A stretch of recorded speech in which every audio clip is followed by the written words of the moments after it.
കുറിക്കാൻ വല്ലത് വാങ്ങി വരാമെന്ന് പറഞ്ഞിട്ട്? നീ എന്താ കട കെട്ടി ഉണ്ടാക്കിയിട്ടാണ് സാധനങ്ങൾ വാങ്ങിക്കാൻ നിൽക്കുന്നത്? അല്ല, നീ എന്താ നോക്കിയത് അവിടെ?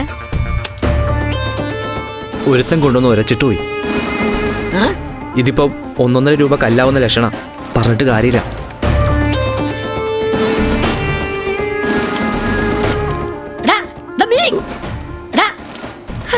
എന്തുവാണ് നീ കാണിക്കുന്നേ? നിനക്കിത് എന്ത് പറ്റി? സാമാന്യം നല്ല കുടിയനായി ഞാൻ പോലും ഇങ്ങനെ കുടിക്കില്ല. എന്നിട്ട് ഇതുവരെ കുടിക്കാത്ത നീ എങ്ങനെയാണെങ്കിൽ ആ വിസ്മയുടെ പേരും പറഞ്ഞ് നീ മുഴുകുടിയനാകുന്ന ലക്ഷണം ഉണ്ടല്ലോ. എന്താന്നറിയില്ല ആശാനെ, ഈ നെഞ്ചിൽ എന്തോ ഒരു ഭാരം എടുത്തു വെച്ച പോലെയാ. ഒന്നിനൊരു മൂടില്ല. വണ്ടി ഓടിക്കാൻ പോലും ശ്രദ്ധയില്ലാത്ത അവസ്ഥയാ. വേണ്ടാത്ത എന്തൊക്കെ ചിന്തകളെനിക്ക്. ഒന്നും വേണ്ടായിരുന്നു എന്നുള്ളൊരു തോന്നല്. അത് മറക്കാനാ ഞാൻ ഇത് കുടിച്ചത്.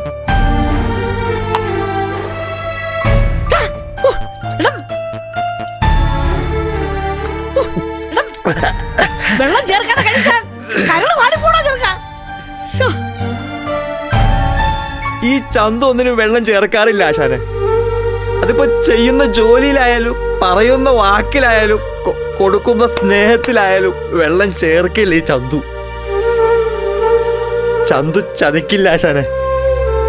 ഈ ചന്തുന് ചതിക്കാൻ അറിയില്ല.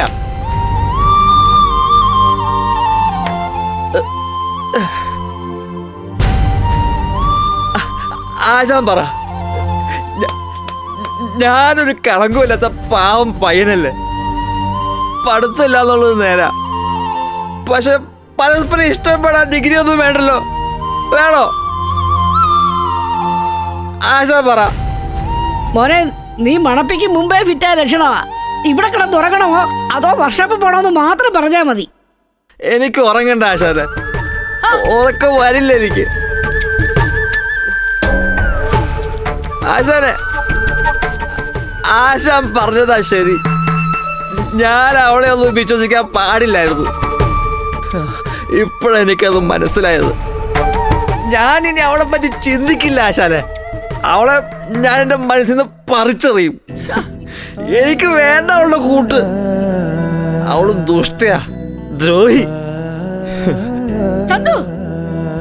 ആവശ്യം കാണിക്കല്ലേ.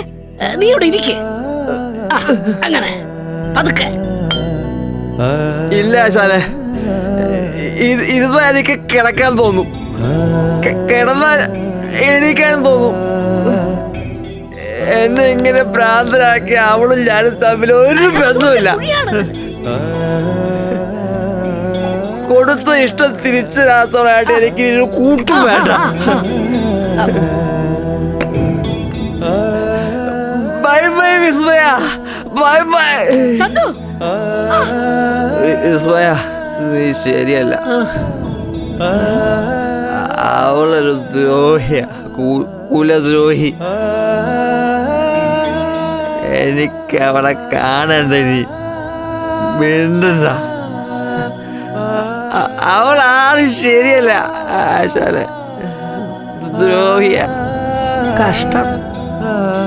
ഇവരിങ്ങനെയാണെങ്കിൽ പ്രേമഭ്രാന്ത് പിടിക്കുമെന്നാ തോന്നുന്നു.